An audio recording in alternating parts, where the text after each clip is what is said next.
Oh, lovely. Start with a cough, always nice. So we're on the third Ask the Expert today.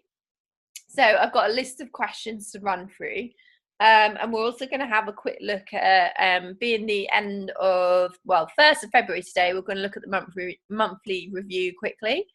And we'll just have a quick skirt through StrongHer Food as well, which is the next principle, which should be open for you all now.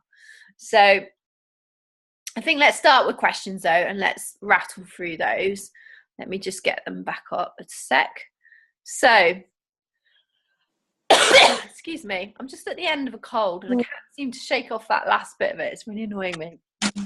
Right, so Caroline asks, affirmations, can they help? I feel like for 39 years I have affirmed my negative beliefs, my limitations, and wonder whether as a way of doing this positively. I affirmed all that negativity without even thinking I was doing that. Can I do that positively without thinking about it? Hopefully that makes sense. So a few things with this. For me, affirmations. What part of you? Oh, there's your hand. I was like, what part of you? It's my hand. I just moved you around so that you're bigger. Right. So there's a few things with this. Habits. No, affirmations. Let's start with that. So affirmations for me can work. They can work really well, but there's a few things about them. So first of all, affirmations won't work if you're just saying something that you don't connect with. And they won't work if you're not in your human brain. So if you're feeling stressed, worried, anxious, you're likely to be in your animal brain. Your animal brain is going to go back to your old subconscious negative thought patterns. So that's just going to be like an elastic band and snap you back to your old thoughts. So the first part is to be nice and calm and centered, to be in your human brain when you're doing affirmations. The second part then is to make them fucking real affirmations that you connect with. So if you're trying to, what would be an affirmation? What would be an affirmation? I can't think now. I am the most amazing woman on the planet, and that is your affirmation. But actually, if you don't feel like that at the moment, don't have that as an affirmation. It's almost like if you're feeling quite negative at the moment and you're trying to move into positive, it's okay just to kind of put it up bit by bit, almost like the +1 strategy. So your affirmation could be, I'm better than I was yesterday. I'm constantly trying to progress and become more of me. Or, yeah, that's a good one. I'm becoming more of me every day. Or I'm feeling happier every day. And you kind of, affirmations for me have to meet you where you are. If they don't, it's kind of like, excuse my language, pissing in the wind.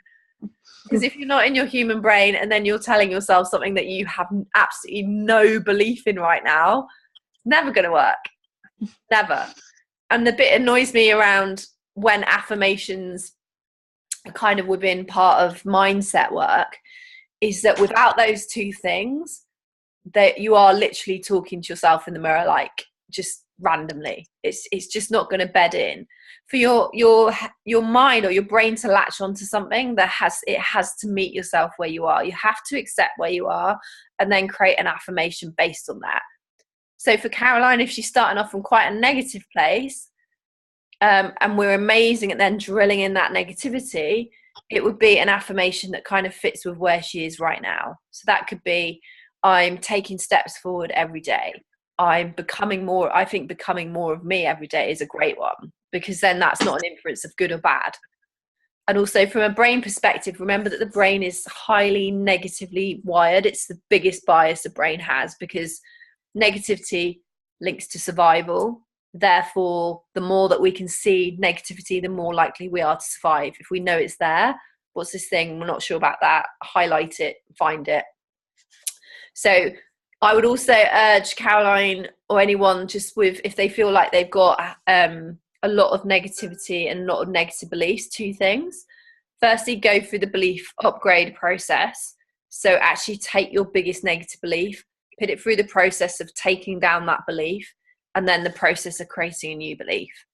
And the second part is look at the habits work as well. So habits basically are patterns that we see in our lives again and again that become deeply embedded because we do sets and reps and repeat them again and again. And that doesn't mean a habit is good or bad for us. It just means it's there.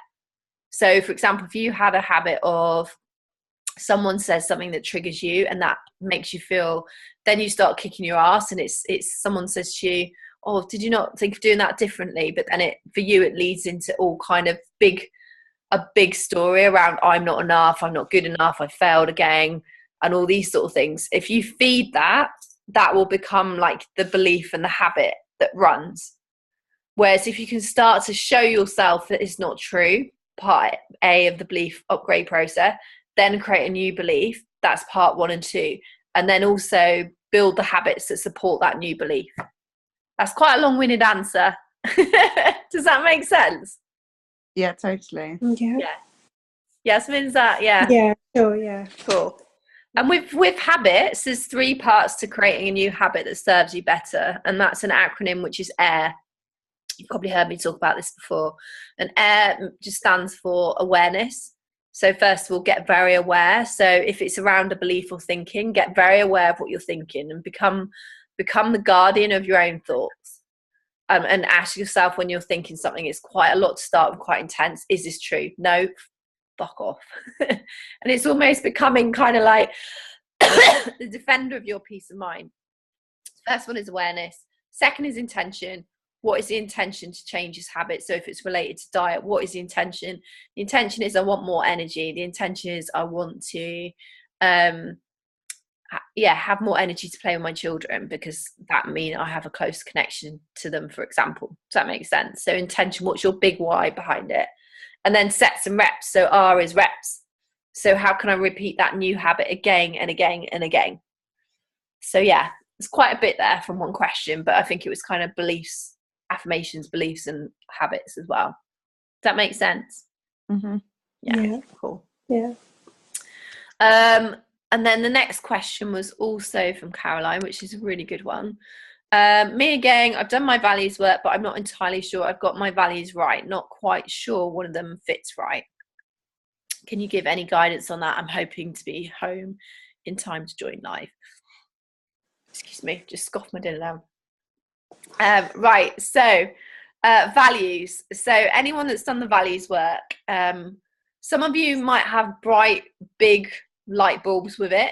Some of you, it won't feel like that. It doesn't really matter either way. If you do have a big bright light bulb moment when you found them, that means that you're probably on track.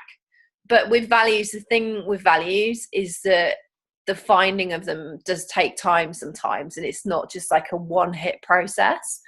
And it's not that often that someone sits down and just finds them immediately. It tends to, for most people, it tends to take more time and more work. And it might change, the definition might change over time, or they might evolve into something different. But I would say go back when you've done the values work, once you've got down to the 3 that you think you want to try on, do exactly that, try them on. So what do I mean by that? I mean, almost if you were to think of your lens of the world, like I've got my glasses on, I'm starting to live my life through that lens. So my values would then lead into, how can I have, so my values are love, freedom, courage. How can I have more love in my life? How can I have more freedom? How can I have more courage? Where am I lacking courage? Actually, courage is a big thing for me, because if I don't say the things I want to, that makes me feel very out of alignment, for example. Or my gym, there was no freedom in the end. So that was huge out of alignment for me. Or when I was so busy serving clients and picked myself at the bottom of the pile, that was out of alignment. A love for me and love for you guys, because like showing up tired and not being the best for me, that's not good for anyone. So with your values, then try them on and think about, what does it mean if I was to live more from love? What would I be thinking, feeling, saying, doing? So then you're taking your values and then you're actually bringing them into your life. Does that make sense?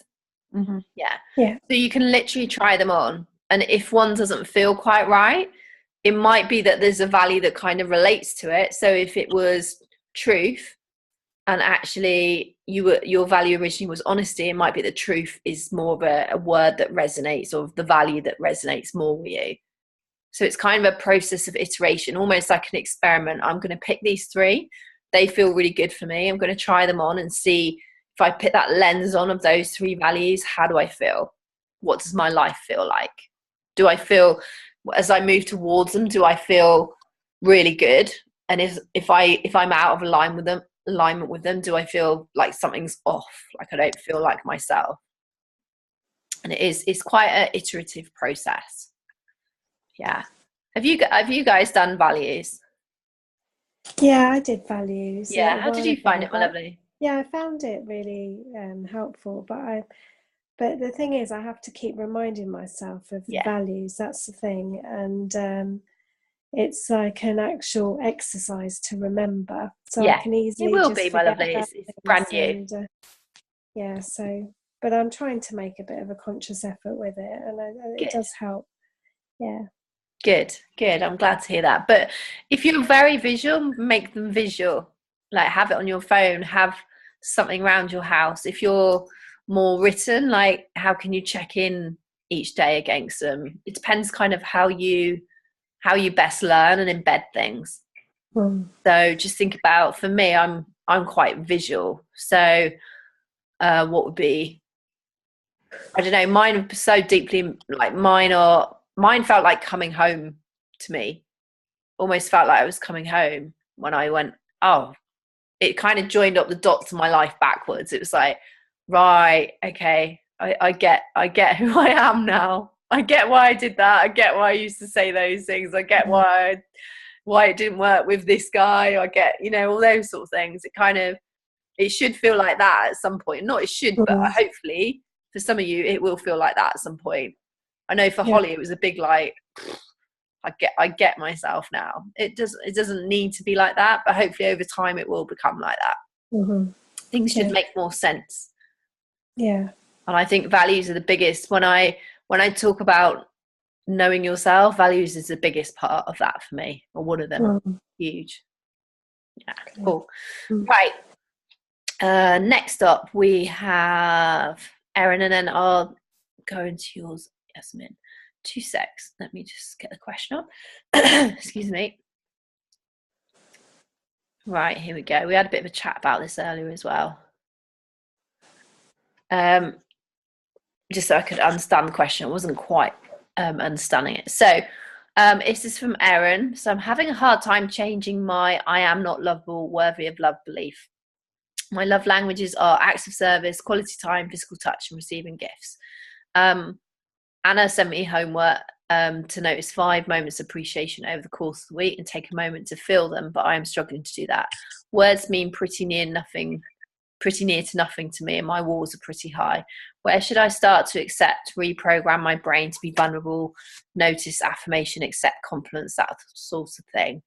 And then we were chatting just before. Erin just had a flat out week. There was so much going on that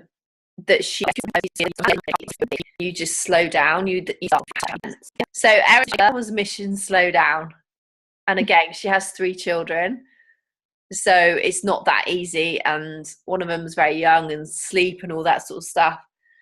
But I think the fear is if you really stop and slow down and let yourself relax, that you might not get going again, and you might actually just, it will collapse into a heap around you. But actually it's going to happen anyway if you keep going. So the challenge is to create those small bits of time and honor the investment of a program like this by matching that with some more time for you, so you can actually say to yourself, how do I feel right now? And if you're really struggling for time, just a little hack would be to set an alarm on your phone for every hour, and when that alarm goes off, simply ask yourself, how do I feel? Start to create more check-ins. Or if you have a bit more time in the morning, or you can get up 5 minutes earlier, ask yourself, write it down if it helps, how do I feel? Or if you've got a bedtime routine, again, add 5 minutes to it. At the end of the day, ask yourself, how did I feel today? Otherwise, those different forms of numbing come in when we just don't want to face how we feel. We might be scared. We might not be used to feeling. We might literally have not stopped for X number of years. And that's how we kind of lose who we are. Does that make sense? Yeah. Does that resonate with you guys? Yeah. Yeah. Yeah, and I'm not saying, we've all got the luxury of time and money and everything else to go and sit on a beach for 3 weeks in Thailand, but there's means of stopping that are little chunks of time. And if you meet yourself where you are, if you can have 5 minutes and start the day with a cup of tea to kind of sit down and ask yourself, if you can have your alarm on for every hour and ask yourself how you feel and get back to those accessing how you feel. Yeah. Cool. And Yasmin, you were saying about feeling numb, weren't you? Yeah. Yeah. Would you mind just saying a little bit more about that? I kind of got a view on it, but I just wanted to just hear a little bit more.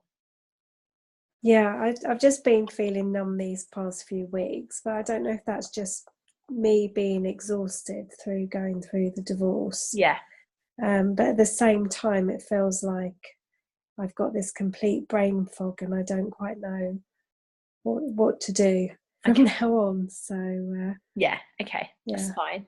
Perfectly understandable. So I think the numbing for you is maybe slightly different to Aaron's. I think for you, I think because the end of the relationship and what you're going through, and obviously recently having had your decree at absolute, and going through the last few bits, separating your lives, there's a grieving process that goes with that. And a known stage of grieving is numbing. Because there's so much shift and there's so much change that your brain is just trying to almost process it and catch up. So just say, if you look at any grieving process, I think the first one is disbelief and shock. The second one, I think it's the second or third one is numbing. So I would kind of, that would lead me to think that maybe that's where you are at the moment. But just to say, it's perfectly natural, it's perfectly acceptable. So don't make yourself feel like you have to feel something. So why am I not feeling? It's perfectly fine. That's the thing, because I'm thinking, why am I not feeling anything? Well, I've been feeling so much these past few months, and it just feels really strange. You might just be now the the grieving process might have shifted on in stage, and you might now be in a kind of the numbing part of the grieving process. And I think as well, if some feelings are quite painful and maybe you're stepping away from them a little bit, that we can't selectively not to feel pain and hurt versus light and happy. If you close yourself off to feelings, you close yourself off to all feelings. There's not a way of selecting them. I like that feeling, I want that one, but I don't want that one.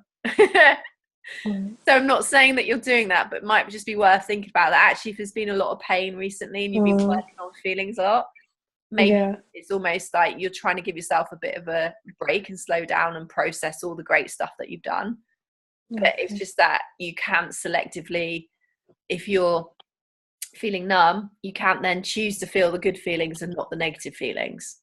And I think maybe at the moment you're in that grieving process, and maybe there's been so many feelings that actually it's time for you just to have a little bit of a Does that make sense? Yeah, that's all right.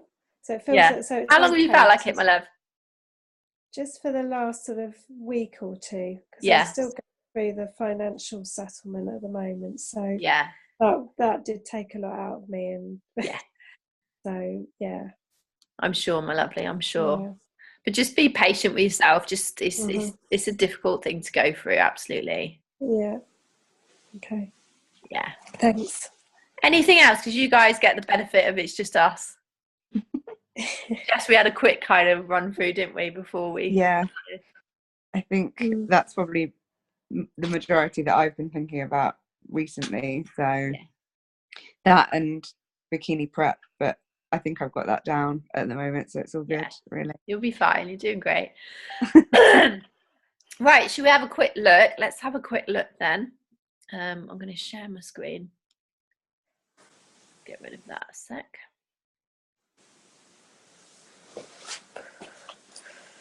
Hang on a sec. Let's hope this works.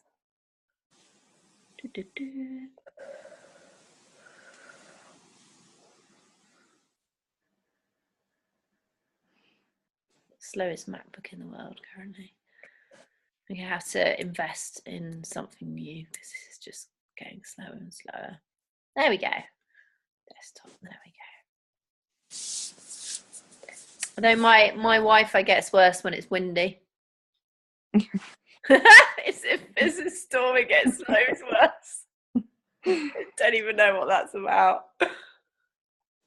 My mum actually says to me, she'll say like, "Oh, it's been a storm. It must have slowed your Wi-Fi down." And I'm like, "Yeah, it did. How do you know?" She said, "Oh, it's it's just a thing, isn't it?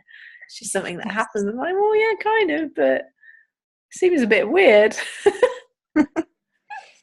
I don't know why. I thought it's underground. Is Wi-Fi not underground? I don't know. I should know this. You've worked in telecom 16 years. I'm asking, like, is Wi-Fi underground? I did like the producty marketing bit. I didn't really like that geeky techie stuff from there. I love my geeky techie stuff, not this, not that sort. Right. Anyhow, waffling. So, monthly review. So we're on the 1st of February. And I just wanted to remind you guys, because it's a really great monthly review. Also in the diary, a shortened version of it. And the monthly review is great to just take stock of where you are.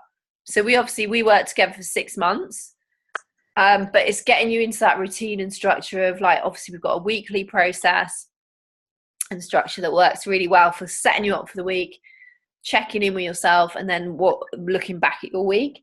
And this does the same, but it does it for a whole month. Here we go. So it's just in the StrongHer Start module. It's the first one. Yeah, here we go. So how many questions are there? Oh, it's only 10 questions, not too many.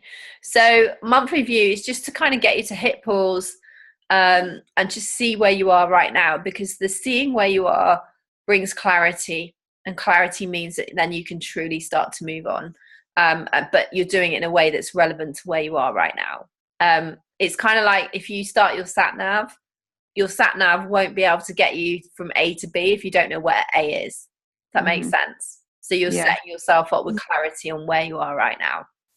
And it all comes back to that kind of conscious and being aware, rather than letting you get to March, April, you're 3 months in and you've not done any of the stuff that you've wanted to, or you've not been living your headline for the year, or that it's kind of that conscious being aware. Where am I? What do I want?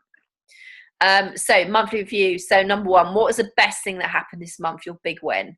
So again, it's kind of building on the weekly magic that we do. So it's getting you to realize some good stuff has happened. Number 2, what was your biggest lesson from the month? So what was the thing that you learned that stood above everything else that you want to then be able to apply and take forward? Number 3, what do you want more of this month? So what are the things that you've done maybe differently or new that you want to carry on with and do more of? Number 4, what do you want to do less of this month? So things you were doing that you quite happily stopped doing, or you just want less of in your life. Number 5, what are you grateful for this month? So again, gratitude. It's the opposite of kind of shame and fear and scarcity. So what are you grateful for this month? What are the great things that happened that you feel gratitude about? Number 6, how are you different this month? Or if you weren't, why weren't you? Just because it's that continual process. And we don't always see change because we are the people, we are living our lives, so we don't necessarily see the change, whereas other people might see some big changes in this. But for you to, again, consciously think, how have I been different? Have I been listening to my feelings more? Have I been giving myself more time? Have I done some of the StrongHer work? All this sort of stuff. Number 7, name 3 things you can improve on this month. So just give yourself 3 simple things that you could do better. So it could be health and fitness related, business related, relationship related, StrongHer you related, whatever. It doesn't really matter. Again, it's just making things very tangible. Name 3 places to go this month. So again, conscious living. If you've had a headline of traveling more, how do you bring that into your month? And then number 10, think about your diary. So this relates back to the Your Diary, Your Life challenge sheet. What will you do to create more you time this month? So what love bombs will you put in this month? What can you do from your love list? And how to create more you time. And that all those questions should flow. And to be honest, once you get going with that, I don't think you don't need to spend hours on it. You can spend 15-20 minutes on it and get a really good view. Any questions on that? No. Anyone done that one? Not yet. Not yet. Okay, cool.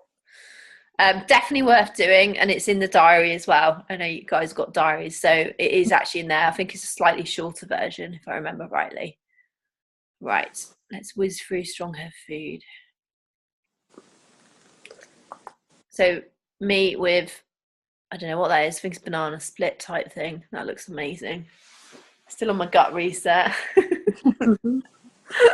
Although I did have a bit of my mum's cake today. She turned up with this cake and she looked all excited, and I was like, oh, do you know what?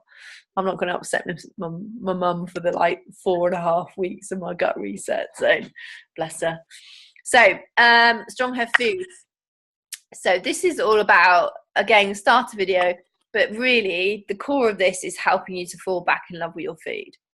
So helping you to reset that relationship with food. So it isn't so much that there's loads of diet plans and there's loads of telling you exactly what to eat. It's kind of, again, it's more principles and it's more understanding. So the first thing that we start with is something that you might not have done before, which is a love your food audit. Which if you do have, or you have had a disordered relationship with food, or if you comfort eat, or if you emotionally eat, or if it's just something in your relationship with food, you see it's good food, bad food, all that sort of thing, this is a great little exercise to sit down and do, because again, it brings you clarity. It'd be great for understanding that the important bit of eating isn't so much what you eat, but who you are when you're eating. So are you in your rest and digest nervous system? Because that is very important in terms of how you take on the food, how it's digested, the impact it has on your system. So the sit down and relax is really important part of food. So this kind of takes you into that. So eating when you're stressed and anxious affects the whole nervous system, your energy, your absorption, your digestion, toilet habits, your weight, level of fat metabolism. So as much as possible, you want to be in that rest and digest parasympathetic nervous system. So then there's some questions to sit down and go through, just to really set you up for actually, what is my relationship with food? How am I eating at the moment? So number one, are you eating on the go or sitting down to eat? Are you eating by the clock? Are you eating when you're not hungry? Are you eating when stressed, anxious, or upset? Are you eating mindlessly or while distracted? Are you eating in an environment that puts you on edge?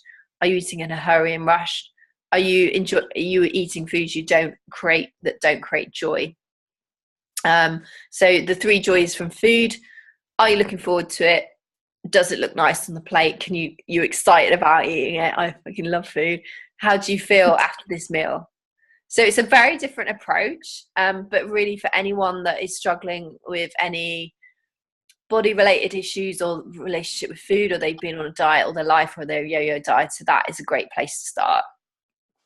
It's a really interesting little thing, because we eat, a minimum of 3 times a day, yet we don't necessarily give the thought. We give more thought to the food rather than how we eat it. How we eat it has a huge impact. And actually for me, part of the gut reset was the realization that I spent more time prepping Charlie's food than my own. And I thought, I prep his food every morning, and Charlie eats, because he's very active, he eats through play. So he'll eat with kongs and balls and all that. So it takes a little bit of setting up, but it keeps him quiet and entertained and active through the day. So it kind of makes my life easier and makes his life more enjoyable. And I was spending more time on that than I was on my own bloody food. I thought, this I love him to bits, but that's ridiculous. So it's like a bit of a wake-up call. Come on, Nick. And plus we had all the food here at Christmas because we were hosting. Then number 18. So we just got StrongHer food principles. So I've just got, how many was there? Yeah, just 6 principles with some questions at the end, just really to get you thinking. And again, it's not to say I'm I have done a nutritional qualification and I truly believe in all that, but I'm not here to give you meal plans and tell you what to eat. That's not my magic. There's a whole load of recipes and there's a principles. So have a look at the principles, just again to get you thinking about your relationship with food. 10-step starter guide. So again, that kind of builds on the principles and then goes into what are the 10 steps that you can start with right away. Kitchen starter guide. That's a guide to the basics to have in the kitchen just to be able to eat really well. Food list is an interesting one because there's part of me now that thinks there shouldn't be any foods that are banned, but it's just giving you a list, not a permission list of foods, but a list of foods that I believe are a good platform to eat from. So a good foundation from that food list. And it's really about, I hate the word clean eating because then it sounds like food are good, bad, but it's whole, hearty food. So again, that just makes it easier if you're just setting yourself up. Then we're into why diets always fail and 5 myths of dieting, which is just a really nice, succinct little, but again, for anyone that's been on a diet all of their life or yo-yo dieting, that's a great little sheet just to go through and kind of understand why diets always fail. It's not designed, it doesn't sit with how our bodies are designed to work. Then for any vegetarians, I've done vegetarian top tips. So vegetarians are a bit more challenging to get their protein. So how can they get that? Not enough protein might then affect their energy and their mood and their hormones. And then StrongHer guide to supplements, which is basically just taking you through some of the supplements that I use or have recommended in the past when I've had my gym. So they're more supplements rather than being about, building muscle hugely and bodybuilding. It's more about healthy living. And then we've just got some blogs that I've done before on nutrition. So how to minimize hangovers. Truth about calories for weight loss. So do you need to be counting calories? That's a great read in terms of it just gets into the real core of, do I need to be doing that? What sort of people should be doing it? What sort of people don't need to worry? So obviously for you, Jess, it's an important thing because it's a part of prep. For you, Yasmin, wouldn't necessarily need to be. So I've lost weight on the gut reset more from being mindful of what I eat rather than the number of calories. Truth about coffee and weight loss, just a blog about helping get food prep, and then money and time saving tips for busy women. So that's the food part. So, and like I said, the idea of this isn't for me to give you, it's not about diet plans and telling you what to eat. It's about giving you some tools to make better decisions and to have that relationship with food like I fortunately have now, which is that it's a love relationship. And it's also one where I trust myself.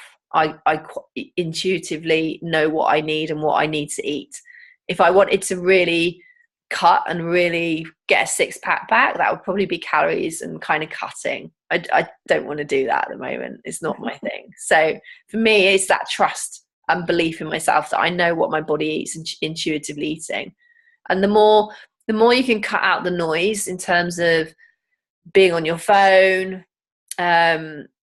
just constantly being in touch on social media and those sort of things, the more that you tune into your body, the more that you'll realize that if you intuitively eat, you don't tend to overeat. It's kind of like the opposite of what we believe. But then very processed food tends to have additives in that just keep us eating and eating. It's not real. It's not really true hunger, if you like, and it suppresses the hormones that relate to letting you know you're full, like leptin, ghrelin, and those sort of hormones. So any questions on that? No. It's pretty self-explanatory, but if you're going to start with anything on that, start with the food audit. It's really, really interesting. And it's that different way of looking at it. It's not, yes, what you eat is important, but even more important in some ways is how you eat it and who you are when you eat it. Any questions, ladies? No, that's fine. Cool. How are we doing? Should we just stop the recording and then we can just chat? Where do I get out? I'll stop share. There we go. Let's do that first. Right, there we go. I'm going to stop the recording.